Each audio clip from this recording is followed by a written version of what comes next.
Welcome to 77 media. నేను మీ ఆదినారాయణ. ఈ వీడియోలో అన్నమయ్య జిల్లా రాజంపేట నియోజకవర్గానికి సంబంధించిన రాజకీయం గురించి, రాజకీయ నాయకుల మధ్య జరుగుతున్న విభేదాలు, సభ్యత్వాలు, గతంలో 2024 ఎన్నికల్లో తెలుగుదేశం పార్టీ ఎందుకు ఓడిపోయింది, ఇలా అన్ని అంశాలపై చర్చించుకుందాం. ఆంధ్రప్రదేశ్లోని రాజకీయాలన్నీ ఒక ఎత్తు అయితే, రాజంపేట నియోజకవర్గంలోని రాజకీయాలు మరో ఎత్తు. ఇక్కడ నాయకుల మధ్య సమన్వయం లేకపోవడంతో తెలుగుదేశం పార్టీ కార్యకర్తలు తీవ్రంగా నష్టపోతున్నారు. కూటమి ప్రభుత్వం అధికారంలో ఉన్న వారికి మంచి జరగడం లేదు. ప్రస్తుతం అయితే నియోజకవర్గంలో తెలుగుదేశం పార్టీ తరఫున 3 నాయకులు యాక్టివ్గా ఉన్నారు. గతంలో బత్యాల చెంగల్రాయుడు గారు కూడా రాజంపేట నియోజకవర్గంలోని రాజకీయాలలో యాక్టివ్గా ఉండేవారు. కానీ ఎన్నికల తర్వాత ఇక్కడ తెలుగుదేశం పార్టీ ఓడిపోయింది. ఆ ఎన్నికల సమయంలోనే ఆయన రాజంపేటను వీడి రైల్వే కోడూరు నియోజకవర్గానికి పరిమితమయ్యారు. అప్పుడప్పుడు తన వర్గీయులను పలకరించడానికి లేదా ఏదైనా సమావేశాలున్నా, ఎవరికైనా ఇబ్బందులున్నా వారిని కలిసి వెళ్ళడానికి బత్యాల చెంగల్రాయుడు గారు వచ్చిపోతుంటారు. ప్రస్తుతం అయితే నియోజకవర్గంలో తెలుగుదేశం పార్టీ ఎమ్మెల్యే అభ్యర్థిగా పోటీ చేసిన సుగవాసి సుబ్రహ్మణ్యం, రాజంపేట పార్లమెంట్ అధ్యక్షుడు జగన్మోహన్ రాజు, టీడీపీ అధికార ప్రతినిధి మేడా విజయశేఖర్ రెడ్డి, ఈ 3 తెలుగుదేశం పార్టీ తరఫున యాక్టివ్గా ఉన్నారు. ఈ 3లో ఎక్కువగా ఎమ్మెల్యే అభ్యర్థిగా పోటీ చేసిన సుగవాసి సుబ్రహ్మణ్యం, పార్లమెంట్ అధ్యక్షుడు జగన్మోహన్ రాజు వర్గీయుల మధ్య, నాయకుల మధ్య విభేదాలు ఎక్కువగా ఉన్నాయి. ఈ విభేదాలు తారాస్థాయికి చేరాయి అనడంలో ఎలాంటి సందేహం లేదు. ఇటీవల కాలంలో ఒక సమావేశంలో ఒక నాయకుడు మాట్లాడుతూ 2024 ఎన్నికల్లో అధిష్టానం రాజంపేట టీడీపీ ఎమ్మెల్యే అభ్యర్థిగా సుగవాసి సుబ్రహ్మణ్యం గారిని నియమించింది.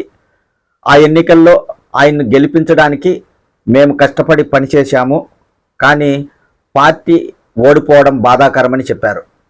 అదే సమావేశంలో ఆ నాయకుడు సుగవాసి సుబ్రహ్మణ్యం దగ్గరికి నాయకులు వెళితే గుర్తుపట్టడం లేదని వ్యాఖ్యలు చేయడంతో నియోజకవర్గ రాజకీయాలలో ఆ వ్యాఖ్యలు దుమారం లేపాయి.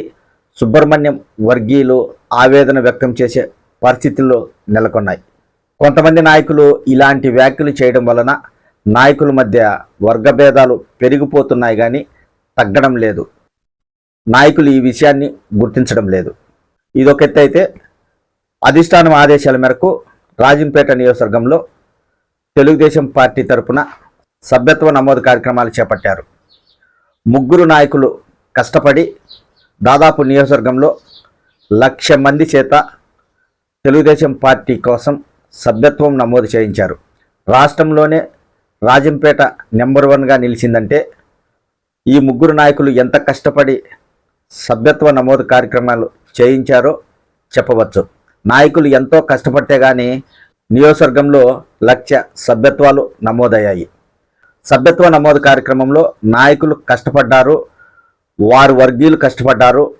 నాయకులు ఎప్పటికప్పుడు వారి వర్గీయులతో సమావేశాలు నిర్వహిస్తూ సభ్యత్వాలు చేయిస్తూ ఉండడం వల్లనే రాజంపేటలో 1,00,000 సభ్యత్వాలు నమోదయ్యాయని గ్యారంటీగా చెప్పవచ్చు. ఇందులో ఎలాంటి సందేహం లేదు.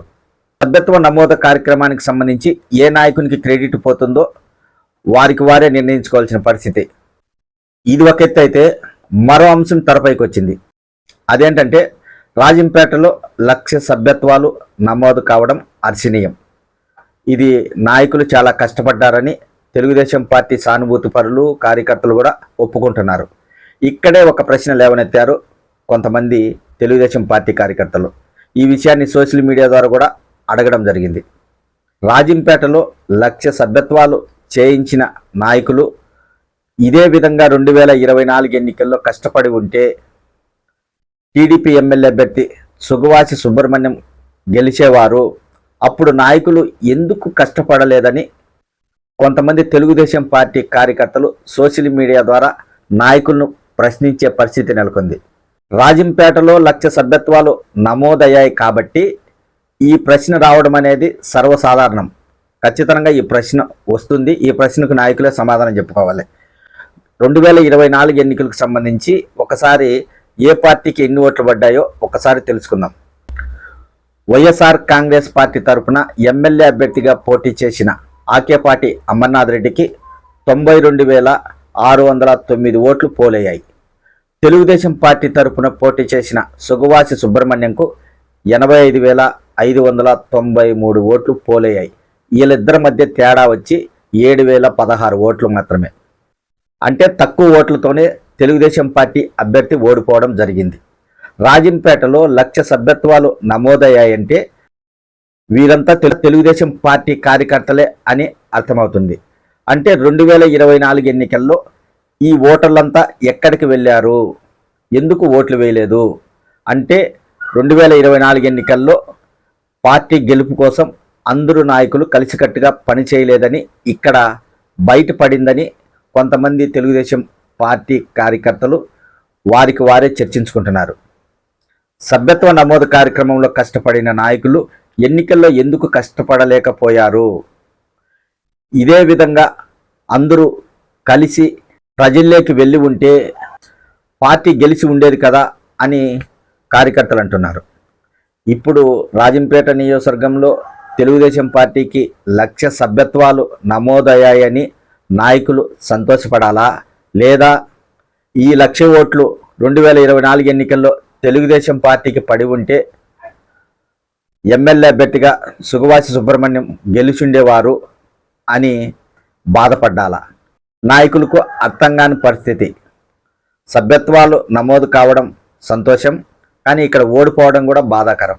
2024 ఎన్నికల్లో నాయకుల మధ్య ఉన్న వర్గభేదాలతో సరిగా పనిచేయకపోవడంతో ఓడిపోయిందని తెలుగుదేశం పార్టీ కార్యకర్తలు చర్చించుకునే పరిస్థితి. మొత్తానికైతే రాజంపేట నియోజకవర్గంలో నాయకుల మధ్య వర్గభేదాలు ఇప్పట్లో తెగేటట్లేవు.